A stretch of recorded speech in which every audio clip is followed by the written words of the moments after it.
اما بعد فاعوذ باللہ من الشیطان الرجیم بسم اللہ الرحمن الرحیم والعصر ان الانسان لفی خسر الا الذین آمنوا وعملوا الصالحات وتواصوا بالحق وتواصوا بالصبر صدق اللہ العظیم۔ رب اشرح لی صدری ویسر لی امری واحلل عقدۃ من لسانی یفقہوا قولی۔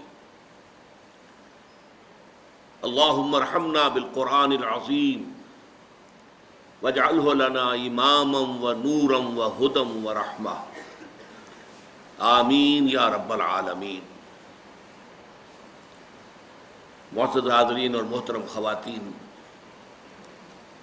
مطالعہ قرآن حکیم کے جس منتخب نصاب کا سلسلے وار درس آج ہم شروع کر رہے ہیں،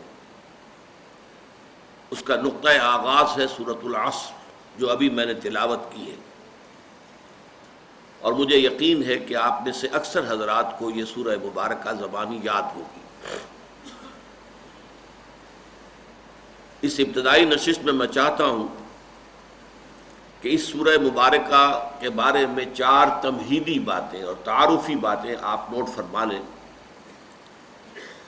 یہ نہ صرف اس سورہ مبارکہ کے بارے میں بلکہ قرآن مجید کے بارے میں بحیثیت مجموعی بعض تعارفی امور بن جائیں گے۔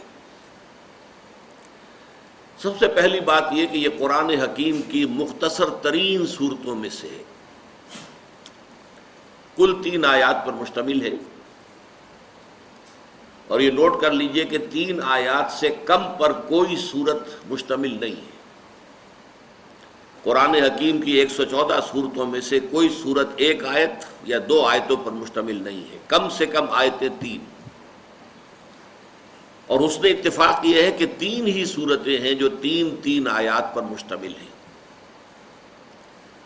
سورۃ العصر جو آج ہم پڑھ رہے ہیں، سورۃ الکوثر، سورۃ النصر، 3 صورت۔ اس کے حوالے سے ایک اور بات بھی، اس کا حوالہ جو ہے آ جائے کہ قرآن نماز کے اندر جن رکعتوں میں سورہ فاتحہ کے ساتھ کچھ اور بھی قرأت کی جاتی ہے، اس کا بھی نصاب جو ہے کم سے کم 3 آیات کا ہے۔ اگرچہ کوئی ایک آیت اگر طویل ہو، جیسے آیت الکرسی ہے، آیت البر ہے، تو معاملہ دوسرا ہے، ایک آیت بھی کفایت کر جائے گی، لیکن یہ کہ عام طور پر اس کا نصاب جو ہے وہ 3 آیات کا ہوتا ہے کہ کم سے کم 3 آیات کی قرأت کی جائے۔ تو پہلی بات یہ کہ یہ قرآن حکیم کی مختصر ترین صورتوں میں سے ایک ہے۔ دوسری بات یہ نوٹ کیجئے کہ یہ قرآن حکیم کی ترتیب نزولی کے اعتبار سے اولین صورتوں میں سے ایک ہے، اور اس ضمن میں یہ بات نوٹ کر لیں، قرآن مجید کی تنزیل میں اللہ تعالیٰ کی حکمت یہ شامل رہی ہے، ابتدا میں جو صورتیں نازل ہوئیں وہ حجم میں بہت چھوٹی، لیکن اپنے معانی کے اعتبار سے، مفاہیم کے اعتبار سے، اپنی حکمت کے اعتبار سے واقعتاً بہت پروفاؤنڈ، بہت جامع، بہت بامانی۔ اس کے بعد جیسے جیسے وقت گزرا، آپ کو معلوم ہے کہ پورے قرآن مجید کا نزول جو ہے وہ 23 برس میں مکمل ہوا ہے، 23 برس قمری۔ تو جیسے جیسے وقت گزرا، جو صورتیں نازل ہوئیں اب وہ حجم میں بڑھتی چلی گئیں، اور ان کے مضامین کھلتے چلے گئے۔ یعنی یوں سمجھیے کہ جیسے آم کی ایک گٹھلی ہے، اسے آپ زمین میں دبا دیتے ہیں تو پہلے صرف 2 پتیاں نمودار ہوتی ہیں، اس کے بعد وہ ایک پودے کی شکل بنتی ہے، پھر ایک تنا بنتا ہے، ایک درخت کی شکل، پھر اس میں اوپر پتے لگتے ہیں، پھل لگتے ہیں، پھول آتے ہیں۔ بالکل اسی طرح قرآن مجید کی ابتدائی صورتیں ان گٹھلیوں کے مانند ہیں، بہت مختصر لیکن بہت پروفاؤنڈ، بہت بامانی۔ چنانچہ قرآن حکیم میں سورہ ہود میں اس حکمت کو اللہ تعالیٰ نے باقاعدہ بھی بیان فرمایا الف لام را کتاب احکمت آیاتہ ثم فصلت من لدن حکیم خبیر. یہ قرآن حکیم ایک ایسی کتاب ہے جس کی آیتیں پہلے بہت پختہ کی گئی، گاڑھی کی گئی، مضبوط کی گئی، بہت پروفاؤنڈ، اور پھر ان کی تفصیل کی گئی، انہیں واضح کیا گیا، ان کو بیان کیا گیا. تو جیسے میں مثال ابھی دے چکا ہوں، آم کی گٹھلی سے درخت کے بننے کا پروسیس، یا جیسے کہ کوئی کلی ہو جو جب پھر کھل کر پھول بنتی ہے تو کلی کے اندر جو پتیاں موجود ہوتی ہیں نظر نہیں آتی، اب جب وہ پھول کھلتا ہے تو وہ پتیاں آپ کے سامنے آ جاتی ہیں. تیسری بات یہ نوٹ کیجئے کہ ابتدائی صورتیں جو ہیں ترتیب مصحف کے اعتبار سے یہ بھی عجیب حکمت ہے اللہ تعالیٰ کی، لیکن یہ کہ یہ موضوع میرا اس وقت نہیں ہے، میں تفصیل میں نہیں جاؤں گا کہ وہ حکمت کیا ہے. مصحف میں سب سے پہلے نازل ہونے والی صورتوں کو سب سے آخر میں رکھا گیا. یہ 30واں پارہ ہے، آپ کو معلوم ہے 37 صورتیں اس کے اندر موجود ہیں ایک پارے کے اندر، پارہ عم جسے ہم عام طور پر کہتے ہیں، اور اس میں یہ چھوٹی چھوٹی صورتیں آخر میں آ کر تو بہت یہ حجم چھوٹا ہو جاتا ہے، 3 آیتوں کی، 4 5 آیتوں کی صورتیں ہیں. پھر اس سے ذرا پیچھے چلتے ہیں آپ تو 8-10 آیتوں کی، اس سے پیچھے چلتے ہیں تو 10-15 آیتوں کی. یہ سب سے چھوٹی صورتیں قرآن مجید کی، اور جو سب سے پہلے نازل ہوئی وہ مصحف میں سب سے آخر میں رکھی گئی. اور وہ صورتیں کہ جو 12 15 16 17 سال بعد نازل ہوئی ہیں آغاز کے، وہ ابتدا میں ہے. سورہ بقرہ ہے، سورہ آل عمران ہے، سورہ نساء ہے، سورہ مائدہ ہے، بڑی طویل صورت ہے. چوتھی بات یہ نوٹ کیجئے کہ یہ جو ابتدائی صورتیں ہیں قرآن حکیم کی، ان کا آغاز چونکانے والا ہے. والعصر، زمانہ گواہ ہے، زمانہ پکار رہا ہے، ندا کر رہا ہے، آواز دے رہا ہے. القارعہ ما القارعہ وما ادراک ما القارعہ، وہ کھڑکھڑا دینے والی شے. کیا ہے وہ کھڑکھڑا دینے والی شے؟ کیا سمجھا تم نے کیا ہے وہ کھڑکھڑا دینے والی شے؟ الحاقہ ما الحاقہ وما ادراک ما الحاقہ، وہ اٹل شے، وہ شدنی امر، وہ قطعی اور یقینی بات جو ہونے والی ہے. کیا ہے وہ یقینی بات؟ کیا تم سمجھے ہو کہ کیا ہے وہ یقینی بات؟ یہ انداز. عما یتساءلون عن النبأ العظیم الذی هم فیہ مختلفون، یہ کس چیز کے بارے میں چہمے گوئیاں ہو رہی ہیں؟ اس بڑی خبر کے بارے میں جس کے بارے میں ان میں اختلاف پیدا ہو گیا. حالی نے اس کو بہت خوبصورتی سے کہا ہے کہ وہ بجلی کا کڑکا تھا یا صوت ہادی، عرب کی زمین جس نے ساری ہلا دی، ایک ہلچل ہو گئی، لوگ چونک گئے، کیا بات کہی جا رہی. وہی انداز اس سورہ مبارکہ کا. والعصر، زمانہ گواہ ہے. کس بات پر گواہ ہے اس پر بعد میں بات ہوگی. تیسری بات یہ نوٹ کیجئے اس سورہ مبارکہ کے بارے میں کہ یہ قرآن حکیم کی سہل ترین صورت ہے، آسان ترین صورت ہے. میرا انداز بدل گیا ہے. میں نے پہلی 2 باتوں کے بارے میں کیا کہا؟ یہ قرآن مجید کی مختصر ترین صورتوں میں سے ایک ہے، یہ قرآن حکیم کی اولین صورتوں میں سے ایک ہے. لیکن اب میں کہہ رہا ہوں یہ قرآن حکیم کی سہل ترین صورت ہے، آسان ترین صورت ہے. یہ نوٹ کر دیجئے کہ اگرچہ پورا قرآن مجید کتاب مبین اسے کہا گیا ہے، ایک بڑی روشن کتاب ہے، واضح کتاب ہے، ایج پیچ نہیں ہے، اس میں کوئی پہیلیاں نہیں بجھوائی گئی ہیں، بات بالکل سادہ انداز میں کی گئی ہے. اور ایک سورہ مبارکہ میں 4 مرتبہ اللہ تعالیٰ نے چیلنج کے انداز میں فرمایا وَلَقَدْ يَسَّرْنَا الْقُرْآنَ لِلذِّكْرِ فَهَلْ مِن مُدَّكِرٍ. نصیحت اخذ کرنے کے لیے، ہدایت حاصل کرنے کے لیے ہم نے اس قرآن کو بہت آسان کر دیا ہے. تو ہے کوئی کہ جو اس سے ہدایت اخذ کرے؟ تو ویسے تو یہ معاملہ پورے قرآن کا ہے، لیکن یہ کہ ایک ادب میں ایک شے ہے جسے ہم کہتے ہیں سہل ممتنع. اتنی آسان بات کہ جو بظاہر تو نظر آئے بڑی آسان بات ہے، لیکن واقعہ یہ ہے کہ اس کے اندر گہرائی، اس کی گہرائی، اس کے اندر عمق، اس کے مضامین کا پھیلاؤ، وہ واقعتاً جو ہے انسان کے لیے حیران کن ہو جائے. اور اگر کوئی شخص یہ چاہے کہ اسی انداز میں وہ بھی کوئی بات کہے تو اسے وہ ناممکن نظر آئے. سہل ممتنع، ممتنع اسے کہتے ہیں کہ جس کے قریب جانا آسان نہ ہو. تو سہل ممتنع کی جو سب سے بڑی مثال ہے قرآن حکیم میں، یہ سورۃ العصر ہے. اب ذرا نوٹ کیجئے کہ ہم اردو بولنے والے جاننے والے لوگ ہیں، اس میں کوئی ایک لفظ بھی ایسا نہیں آیا کہ جو ہمارے لیے نامانوس ہو. عصر، عصر حاضر، عصر رواں، معاصر لوگ ہم بولتے ہیں، زمانہ. اسی طریقے سے انسان تو اردو کا لفظ معلوم ہوتا ہے، ان الانسان لفی خسر. خسر، خسارہ، یہ اردو کے اندر مستعمل ہے. خسران اردو میں مستعمل ہے. آمنو، ایمان، یہ تو ہمارے لیے ایک ایسی چیز ہے کہ جس کے بارے میں کسی بھی وضاحت کی ضرورت نہیں، ہر شخص جانتا ہے ایمان کسے کہتے ہیں. عمل، اردو زبان کا لفظ ہے. عمل الصالحات، صالح بھلا، صالح انسان ہے، اچھا انسان ہے. صالح، صالحات، اس میں یہ جمع مؤنث کا صیغہ آیا ہے. نیکیاں، بھلائیاں، اچھے اعمال. ذرا سا ایک لفظ جو ہے وہ غیر مانوس آپ کو نظر آئے گا، تواصو. لیکن یہ کہ اس کی بھی جو جڑ ہے وصیت، وہ اردو میں ہم بولتے ہیں. وصیت کرنا، تاکید کرنا، نصیحت کرنا. عام طور پر اردو میں یہ مستعمل ہے صرف انتقال کے وقت جو وصیت کی جاتی ہے. عربی میں اس کے لیے بھی لفظ وصیت ہے، لیکن عام طور پر بھی اگر آپ کسی کو کوئی بات، نصیحت کی بات تاکید کے ساتھ کہیں گے تو وصیت اس کے لیے لفظ مستعمل ہے.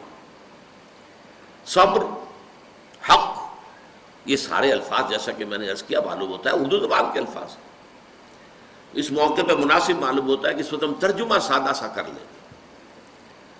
والعصر کہنے کو تو یہ ہمیں معلوم ہوتا ہے کہ ایک لفظ ہے، یہ ایک لفظ نہیں ہے، دو کلمات پر مشتمل ہے. واو حرف جار، العصر، والعصر، اور یہ واو کا فائدہ یہاں قسم کا ہے، زمانے کی قسم ہے. یا چونکہ قسم جو ہے وہ عام طور پر شہادت کے لیے آتی، گواہی کے لیے آتی ہے. زمانہ گواہ ہے. ان، یہ حرف تاکید ہے. ان الانسان لفی خسر، یقیناً تمام انسان خسارے میں ہے. انسان جیسا کہ میں نے عرض کیا ہم جانتے ہیں، اس پر جو الف لام لگا ہے، کسی اسم نکرہ پر الف لام اگر لگتا ہے الف معنی پیدا ہوتے ہیں. کوئی معین انسان، لیکن ایک مفہوم یہ بھی ہوتا ہے تمام انسان، اسے حصر کہتے ہیں. ان الانسان، تمام انسان. لام حرف تاکید ہے. لفی خسر، فی پھر حرف جار ہے. یقیناً وہ ہے اندر، خسرن، خسارے کے. یہ میں نے پرانے انداز کا ترجمہ کیا ہے، فی کو واضح کرنے کے لیے. اندر، بیچ، بیچ خسارے کے، اندر خسارے کے. جب لفظی ترجمہ قرآن مجید میں آپ کبھی دیکھتے ہوں گے تو وہ اس طرح کی ترکیب ہوتی ہے، کیونکہ وہ کوشش ہوتی تھی کہ ہر لفظ کا ترجمہ جو ہے وہ اس کے ساتھ ہی آ جائے. خسرن یہ اس میں نکرہ ہے، اور نکرہ جو ہے عربی زبان میں جو مختلف معانی دیتا ہے ان میں سے ایک تفخیم کہلاتا ہے، بڑی عظمت. یعنی خسارہ معمولی نہیں، بہت بڑا خسارہ، بہت عظیم خسارہ، بہت بڑی تباہی، بہت بڑی بربادی. تو ترجمہ کیا ہوا؟ دو آیتیں ملا کر ہم نے جب ترجمہ کیا، زمانہ گواہ ہے، تمام انسان عظیم ہلاکت میں ہیں، دو چار ہوں گے عظیم تباہی سے. اس کے بعد الا، یہ حرف استثناء ہے، سوائے ان کے. یہاں پہ اب استثناء ہو رہا ہے، ایکسیپشن. یعنی تباہی جو ہے وہ قاعدہ کلیہ ہے، دیٹ از اے رول. پوری نوع انسانی کے لیے ہلاکت، بربادی، تباہی، یہ تو قاعدہ کلیہ ہے. لیکن اس میں ایکسیپشنز ہیں. لیکن وہ ایکسیپشنز کن کے لیے ہیں؟ الا الذین آمنوا، سوائے ان کے جو ایمان لائے. وعملوا الصالحات، اور انہوں نے نیک اعمال کیے، اچھے اعمال کیے، بھلے کام کیے، وتواصوا بالحق، اور انہوں نے ایک دوسرے کو وصیت کی، ایک دوسرے کو نصیحت کی، ایک دوسرے کو تاکید کی، حق کی۔ یہ پھر تفصیل میں جب ہم جائیں گے تو میں عرض کروں گا کہ حق کے کیا کیا معنی ہیں اور یہ کس قدر جامع لفظ ہے۔ ابھی ہم صرف ایک رواں ترجمہ کر رہے ہیں۔ وتواصوا بالصبر، اور جنہوں نے ایک دوسرے کو نصیحت کی، ایک دوسرے کو تاکید کی، صبر کی۔ تو اب یہ ترجمہ بن گیا، زمانے کی قسم ہے، زمانہ گواہ ہے، تمام انسان عظیم ہلاکت سے دوچار ہونے والے ہیں سوائے ان کے جو ایمان لائے اور جنہوں نے نیک عمل کیے اور جنہوں نے ایک دوسرے کو حق کی وصیت اور تاکید کی اور جنہوں نے ایک دوسرے کو صبر کی نصیحت اور تاکید کی۔ اب آئیے چوتھی بات کی طرف۔ چوتھی بات جو اس سورہ مبارکہ کے بارے میں نوٹ کرنے کی ہے وہ یہ ہے کہ یہ قرآن حکیم کی جامع ترین صورت ہے۔ یہاں پھر میرے انداز کو نوٹ کر لیجئے، میں نے دو باتوں کے بارے میں کہا تھا، مختصر ترین صورتوں میں سے ایک، اولین صورتوں میں سے ایک، لیکن سہل ترین صورت اور جامع ترین صورت۔ ہو سکتا ہے بعض حضرات کے ذہن میں اشکال آئے کہ سورہ فاتحہ، اس کی عظمت، اس کی فضیلت، کیا اس سے بھی جامع ہے یہ؟ سورۃ الاخلاص تہائی قرآن کے مساوی حضور فرماتے ہیں، کیا اس سے بھی جامع تر ہے؟ تو نوٹ کر دیجئے، میں چاہتا ہوں کہ اس بات کو اچھی طرح سمجھ لیں۔ دیکھیے، اگرچہ اسلام کی جڑ توحید ہے، بنیاد، اور توحید کے موضوع پر اس میں کوئی شک نہیں کہ جامع ترین صورت سورۃ الاخلاص ہے۔ قل هو اللہ احد اللہ الصمد لم یلد ولم یولد ولم یکن لہ کفوا احد۔ لیکن ظاہر بات ہے کہ یہ صرف جڑ کی بات ہوئی ہے، ابھی پورا درخت تو سامنے نہیں آیا۔ اس پہلو سے ایک خاص اعتبار سے یقیناً عظیم ترین صورت جو ہے سورہ اخلاص ہے۔ ہمارے دین کے جو جڑ ہے، ایمان کی جو اصل بنیاد ہے توحید۔ اسی طریقے سے قرآن کا ایک فلسفہ ہے، وہ فلسفہ ہم پڑھیں گے انشاءاللہ اسی منتخب نصاب کا جب دوسرا حصہ شروع ہوگا۔ اس فلسفے کے اعتبار سے عظیم ترین سورت سورۃ الفاتحہ ہے۔ لیکن ظاہر بات ہے کہ فلسفہ اپنی جگہ پر بڑی اہمیت کا حامل ہونے کے باوجود جب ہم دیکھتے ہیں سورۃ العصر کے اعتبار سے تو وہ ایک جز قرار پائے گا، وہ ایک پہلو ہے، اس کے اعتبار سے یقیناً اور عظمت اس کی ہے۔ عظیم ترین سورت قرآن مجید کی سورہ فاتحہ ہے، جسے پورے قرآن کے ہم وطن بھی قرار دیا گیا ہے۔ وَلَقَدْ آتَيْنَاكَ سَبْعًا مِنَ الْمَثَانِي وَالْقُرْآنَ الْعَظِيمِ، قرآن عظیم کہا گیا ہے سورہ فاتحہ کو۔ ہم نے آپ کو عطا کی ہیں 7 آیتیں جو بار بار دہرائی جاتی ہیں اور جو در حقیقت خود اپنی جگہ پر ایک مکمل قرآن عظیم ہے۔ لیکن اب نوٹ کیجئے اصل بات، قرآن مجید کا اصل موضوع کیا ہے؟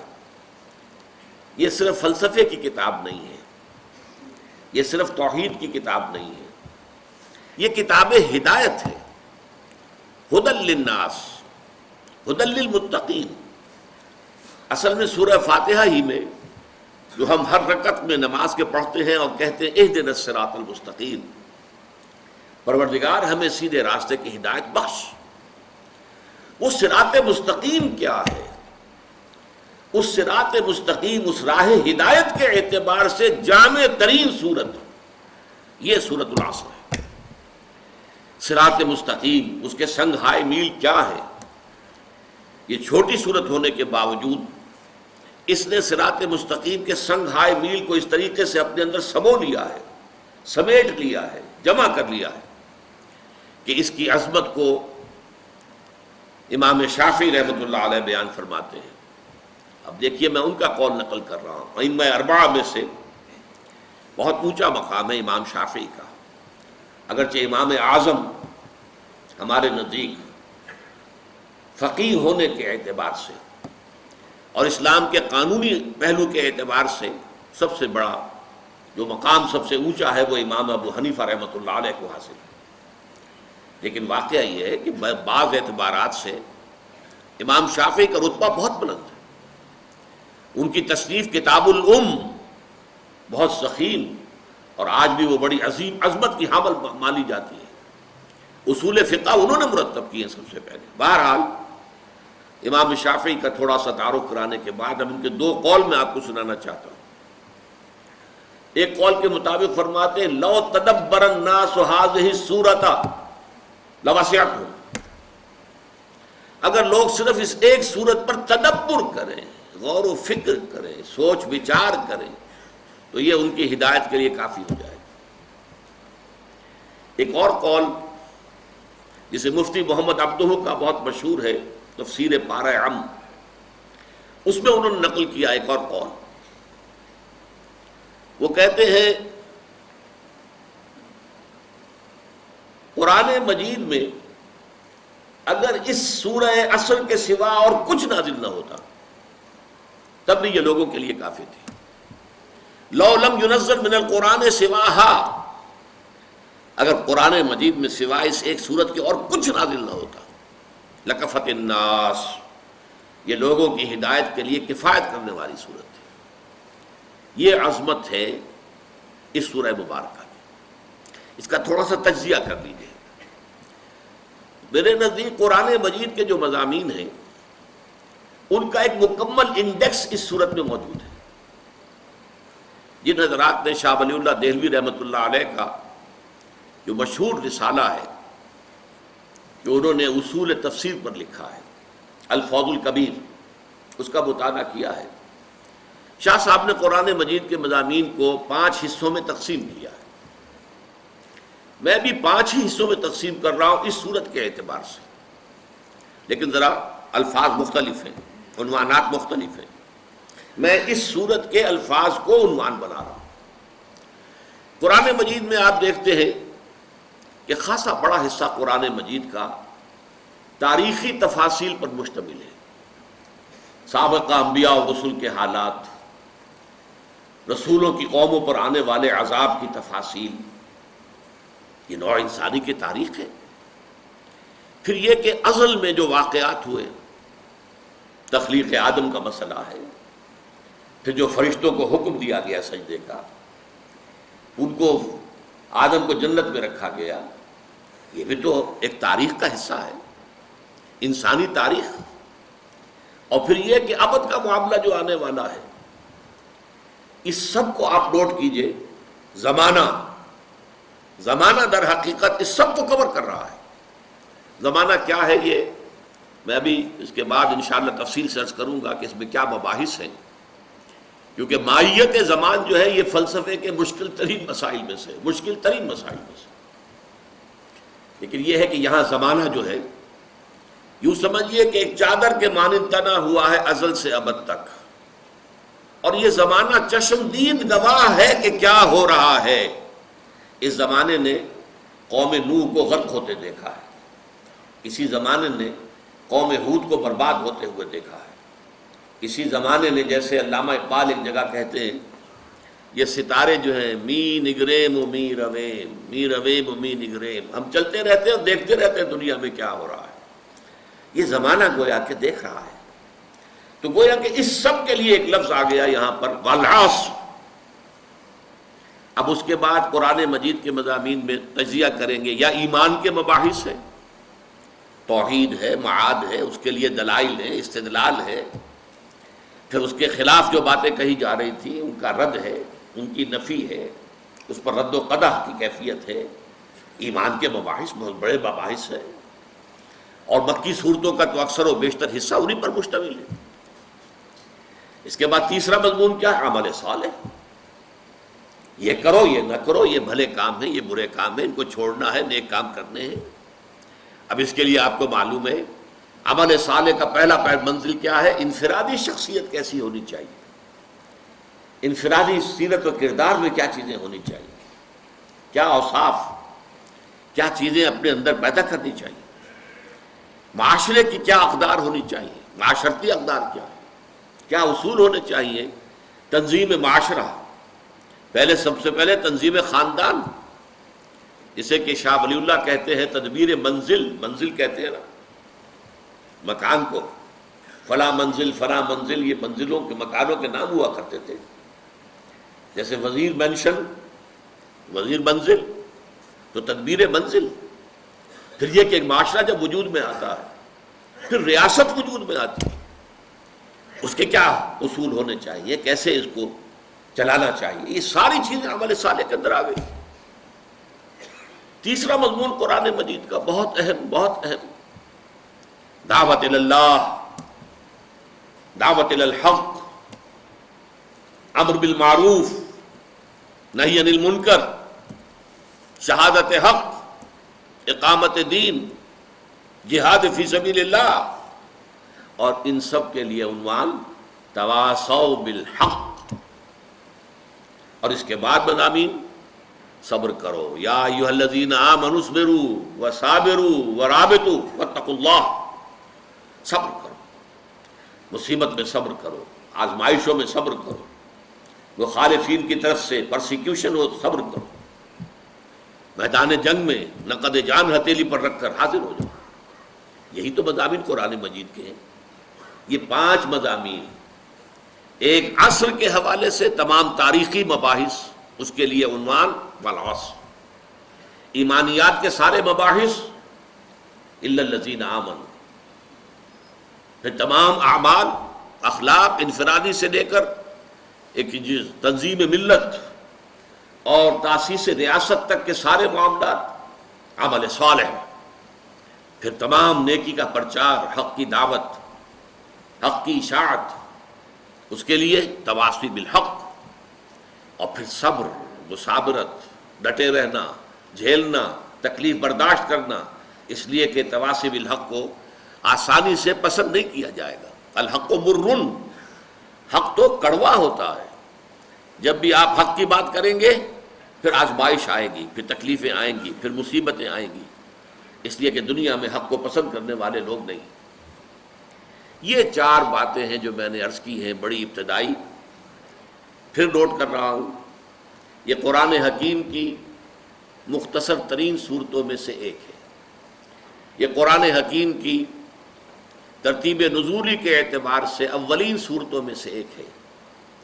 یہ قرآن حکیم کی سہل ترین صورت ہے، سہل ممتنع کی سب سے بڑی مثال. اور نمبر 4، یہ قرآن حکیم کی جامع ترین صورت ہے. اب آئیے ذرا اس کا تجزیہ کیجئے گرامر کے اعتبار سے. دیکھیے، والعصر ان الانسان لفی خسر الا الذین آمنوا وعملوا الصالحات وتواصوا بالحق وتواصوا بالصبر. آیتیں 3 ہیں، لیکن ذرا غور کریں گے تو معلوم ہوگا جملہ ایک ہی ہے.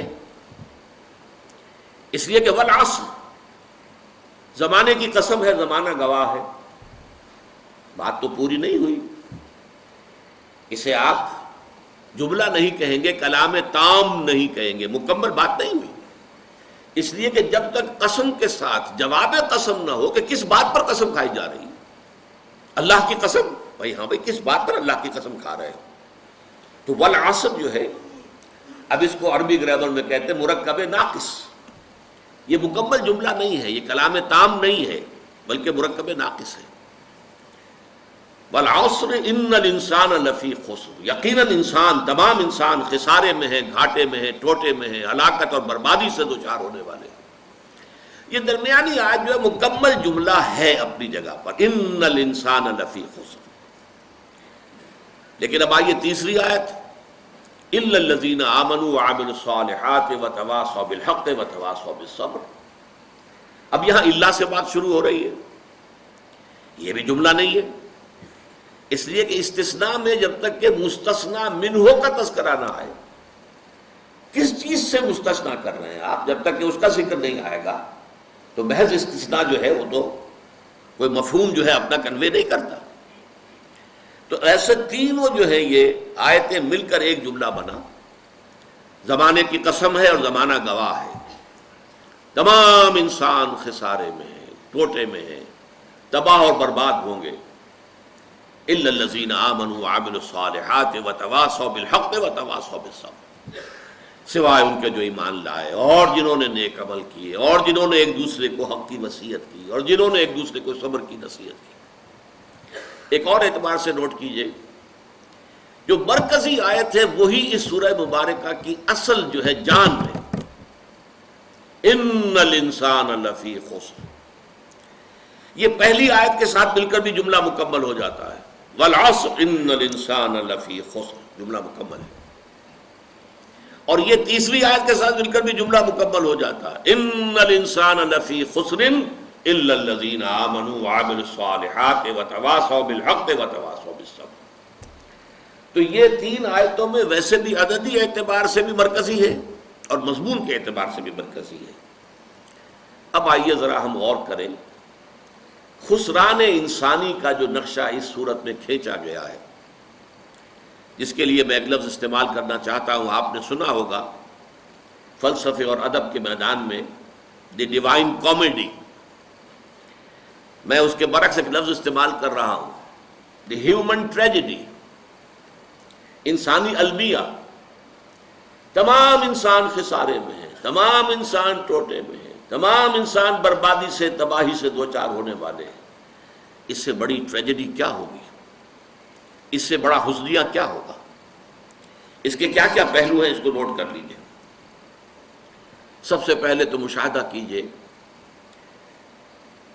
انسانوں کی عظیم اکثریت کیسی کیسی مشکلات کے ساتھ دوچار ہوتی ہے۔ عظیم اکثریت وہ ہے کہ جو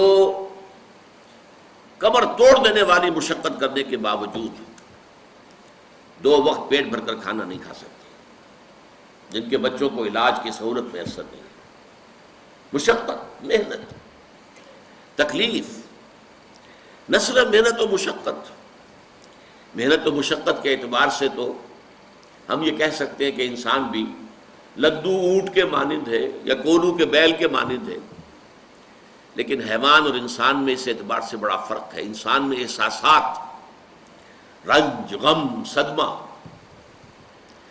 کسی جانور کا بچہ جب جوان ہو گیا اب اس کے بعد وہ جانے اس کی زندگی علیحدہ ہے، والدین کی علیحدہ ہے، والدین بھی پتہ نہیں کوئی ان کا جوڑا ہے کہ نہیں مستقل۔ لیکن یہاں کیا ہوتا ہے؟ یہاں جس اولاد کو پالا پوسا، جنہیں اپنے جگر کے ٹکڑا سمجھ کر اور اپنا پیٹ کاٹ کر جن کو پالا ہے، اگر وہی بیٹا جوان ہو کر سینہ تان کر بات کرتا ہے، یا جیسا کہ آپ سنتے ہیں باپ پر ہاتھ اٹھا لیا ہے، ماں کو مار دیا ہے، قتل کر دیا ہے، جو صدمہ اس وقت انسان کو ہوتا ہے کیا کسی حیوان کو ہوتا ہے؟ یہ صدمات، یہ رنج و غم، قرآن مجید میں ایک پوری سورہ مبارکہ ہے اسی پر، جس کا مرکزی مضمون یہی ہے، لا اقسم بهذا البلد وانت حل بهذا البلد ووالد وما ولد لقد خلقنا الانسان فی کبد۔ میں جو ابتدائی قسمیں ہیں ان کو اس وقت تشریح نہیں کروں گا، اس لیے کہ وہ ہمارا اس وقت کا موضوع نہیں ہے۔ جس پر قسمیں کھائیں اللہ نے 3، لا اقسم بهذا البلد وانت حل بهذا البلد ووالد وما ولد، 3 قسمیں کھا کر بات کیا کہی؟ ہم نے انسان کو محنت اور مشقت ہی میں پیدا کیا ہے۔ محنت اور مشقت ہر انسان کا مقدر ہے۔ عام طور پر سمجھا یہ جاتا ہے کہ غریب لوگوں کے لیے یہ معاملہ ہے، نہیں، اصل میں محنت اور مشقت کی شکلیں مختلف ہیں۔ کوئی شخص دفتر میں بیٹھا ہوا مشقت کر رہا ہے، کسی کی ذہنی مشقت زیادہ ہے، کسی کی جسمانی مشقت زیادہ ہے۔ یہ جسمانی مشقت والا جو ہے تھک ہار کر رات کو سوتا ہے تو صبح کی خبر لائے گا، وہ پوری طرح ٹانگیں پھیلا کر سوتا ہے۔ اور یہ جو ذہنی مشقت کرنے والے ہیں، لمبی لمبی کاروں میں چلنے والے اور بڑے بڑے محلوں میں رہنے والے، ایئر کنڈیشنڈ آفیسز اور بنگلوں میں رہنے والے، ان کی راتوں کی نیند حرام ہو جاتی ہے۔ ان کو جو مسائل درپیش ہوتے ہیں، انہیں جو صدمے ہوتے ہیں، انہیں جو فرسٹریشنز ہوتی ہیں، یہ نقصان ہو گیا ہے، یہ معاملہ ہو گیا ہے، فلاں نے یہ کر دیا ہے، فلاں پرابلم پیدا ہو گیا ہے، یہ ساری چیزیں جو ہیں یہ اس غریب مزدور کے لیے نہیں ہوتی۔ آپ کو معلوم ہے ہپنوٹکس کی ضرورت جو ہے انہی عمرا کو ہوتی ہے۔ سیڈیٹیوز کی ضرورت انہیں کو ہوتی ہے، ٹرینکولائزرز انہیں کو چاہیے، انہیں نرم گدیلوں کے اوپر نیند نہیں آتی۔ تو مشقت اور محنت ہر ایک کے لیے ہے۔ صدمہ، غالب نے بہت خوب کہا تھا، قید حیات و بند غم اصل میں دونوں ایک ہے۔ موت سے پہلے آدمی غم سے نجات پائے کیوں؟ یہ انسان کا مقدر ہے، یہ تو ہو کر رہنے والی شے ہے۔ غم تو رہے گا، صدمہ رہے گا۔ آپ کو شاید یاد آیا ہو، ایک بڑی عظیم ہستی گزری ہے انسانی تاریخ میں، گوتم بدھ، کپل وستو کا شہزادہ، at the prime of his youth, 30 برس کی عمر، اس نے مشاہدہ کیا لوگوں کو، لوگ دکھوں میں ہیں، لوگوں کے لیے مصیبتیں ہیں، لوگوں کے لیے تکلیفیں ہیں۔ ایک اندھا آدمی دیکھا، اس نے چلتا ہوا جو ٹھوکر کھا کے گرا اس کے نگاہوں کے سامنے۔ اس نے سوچا یہ کیا ہو رہا ہے، کیوں ہے یہ اندھا کیوں ہے؟ کسی کو اندھا پیدا کر دیا جاتا ہے، پیدائشی اندھا۔ کسی والدین کے سامنے اس کو بچہ جو ہے دم توڑ رہا ہے، کچھ نہیں کر سکتے، ٹک ٹک دیدم دم نہ کشیدم، جا رہا ہے تمہارے ہاتھوں میں سے، نکل رہا ہے، جا رہا ہے۔ قرآن مجید میں بھی سورہ واقعہ میں قسم کھائی گئی ہے، فلولا ان کنتم غیر مدینین ترجعونها ان کنتم صادقین، واپس لے سکتے ہو تو لے لو، موت کے پنجے سے چھڑا لو اگر تمہارے اندر کوئی طاقت ہے۔ نہیں، جا رہا ہے، رو رہے ہیں۔ یہی وجہ ہے کہ پھر وہ اس فکر میں، یہ دکھ کیوں ہے انسان کا مقدر، اس کا سبب تلاش کرنے کے لیے پھر اس سے نکلنے کا راستہ کیا ہے، اس سے نجات کیسے ہوگی، نروان کیسے ملے گا۔ پھر آپ کو معلوم ہے 30 برس کی عمر میں جوانی کا دور، جوان بیوی کو رات کو سوتے ہوئے چھوڑ کر گیا ہے، شیرخوار بچہ چھوڑ کر گیا، محل چھوڑ کر جا کر خاک چھانی ہے، کہاں کہاں پھرا ہے، کن کن رشیوں منیوں کی خدمتیں کی ہیں، کہاں کہاں گیا ہے، کتنا وقت لگایا ہے، کن کن جنگلات جو ہے اس کے خاک چھانی ہے اس نے۔ بہرحال اسے کیا ملا کیا نہیں ملا یہ میں اس سے بحث نہیں کرتا، اس لیے کہ ظاہر بات ہے کہ وہ حضرت مسیح علیہ السلام سے بھی قبل کی شخصیت ہے، اور اکثر لوگوں کی تعلیمات بگڑ گئی ہیں۔ حضرت مسیح علیہ السلام کی تعلیمات اگر قرآن مجید ہمیں نہ بتائے تو ہمیں کیسے معلوم ہو کہ ان کی اصل تعلیم کیا تھی؟ عیسائی جس مسیح کو ماننے والے ہیں اس مسیح کو تو ہم نہیں مانتے، اللہ کا بیٹا تو ہم نہیں مانتے، لیکن اگر قرآن مجید واضح نہ کرتا تو ہمیں کیسے معلوم ہوگا؟ اسی طرح گوتم بدھ کے بارے میں جو کچھ کہتے ہیں ان کے ماننے والے، اس کی طرف نہ جائیے، وہ کیا تھا حقیقت میں ہم نہیں جان سکتے، لیکن یہ ضرور ہے کہ اس کے فلسفے کا جو مین تھیم ہے سروم دکھم، all is pain, all is suffering, all is agony، سروم دکھم، درد ہی درد ہے، رنج ہی رنج ہے، غم ہی غم ہے۔ قید حیات و بند غم اصل میں دونوں ایک ہیں، موت سے پہلے آدمی غم سے نجات پائے کیوں؟ لیکن اس اعتبار سے اگر آپ غور کریں گے تو چلیے انسان حیوانات کی صف میں آ گیا بس، لیکن نہیں، انسان کی ہیومن ٹریجڈی کا نقطہ عروج بالکل ایک اور ہے۔ مرنے کے بعد پھر اٹھایا جائے گا، پھر جواب طلبی ہوگی، کیا کرتے رہے زندگی بھر؟ تم نے حقیقت کو پہچاننے کی کوشش کی، تم نے حق پر چلنے کی کوشش کی، یا تم نے ظلم کیے، زیادتیاں کی، ناانصافیاں کی؟ آؤ حساب دو۔ حیوان سے یہ محاسبہ نہیں ہے، نباتات اور حیوانات اس سے بری ہے، انسان ہے۔ اس پر بھی ایک سورت ہے قرآن مجید کی، سورۃ الانشقاق، یا ایھا الانسان انک کادح الی ربک کدحا فملاقیہ، اے انسان تیرا معاملہ یہ ہے، تو مشقت پر مشقت جھیل کر، تکلیفیں پر تکلیفیں برداشت کر کے پھر ایک دن اپنے پروردگار کے حضور میں حاضر ہوگا جواب دہی کے لیے۔ ثم لتحسبن بما تعملون، حضور کی ایک خطبے میں جو الفاظ آتے ہیں، واللہ لتموتن کما تنامون، خدا کی قسم تم سب مرو گے جیسے کہ ہر روز شام کو سو جاتے ہو، رات کو سو جاتے ہو۔ یہ نیند بھی موت کی بہن ہے۔ ثم لتبعثن کما تستيقظون، لیکن پھر جیسے روزانہ صبح بیدار ہوتے ہو ایسے ہی ایک صبح قیامت آئے گی کہ سب اٹھا لیے جاؤ۔ ثم لتحسبن بما تعملون، پھر تمہارا محاسبہ ہوگا۔ that grand accountability, وہ مسئولیت عظیم، پوری زندگی کا حساب، چھوٹی سی چھوٹی باتیں. وَمَنْ يَعْمَلْ مِثْقَالَ ذَرَّةٍ خَيْرًا يَرَهُ وَمَنْ يَعْمَلْ مِثْقَالَ ذَرَّةٍ شَرًّا يَرَهُ. ذرے کی ہم وزن نیکی ہوگی وہ بھی سامنے پاؤ گے، اور ذرے کی ہم وزن بدی ہوگی وہ بھی سامنے پاؤ گے. انسان چیخ اٹھے گا ما لِهَذَا الْكِتَابِ، یہ اعمال نامہ کیسا ہے، لا يغادر صغیرۃ ولا کبیرۃ الا احصاها، اس نے تو نہ چھوٹی چیزیں چھوڑی ہیں نہ بڑی چیزیں چھوڑی ہیں، تمام کا احاطہ کر لیا ہے. وہ محاسبہ ہوگا، اور اس کے بعد جزا و سزا کے فیصلے ہوں گے. بہت مبارک ہوں گے، خوش قسمت ہوں گے وہ لوگ جو جنت کی طرف بھیج دیے جائیں. وسیق الذین اتقوا ربهم الى الجنة زمرا، اللهم ربنا اجعلنا منهم، اللهم ربنا اجعلنا منهم، اللهم ربنا اجعلنا منهم. اور کتنے بدبخت ہوں گے وہ، خسران عظیم.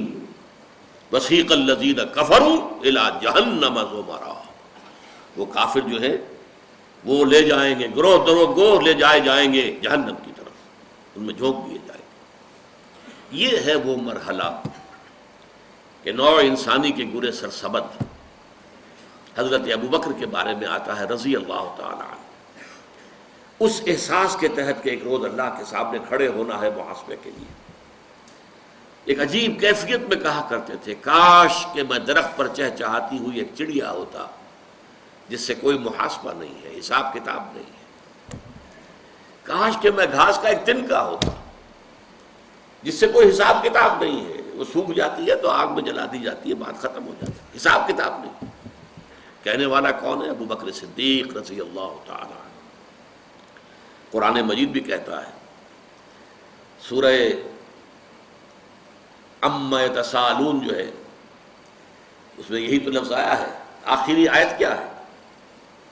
یقول الکافر یا لیتنی کنت ترابا، ہائے کاش کہ میں مٹی ہوتا، شرف انسانیت مجھے حاصل نہ ہوا ہوتا.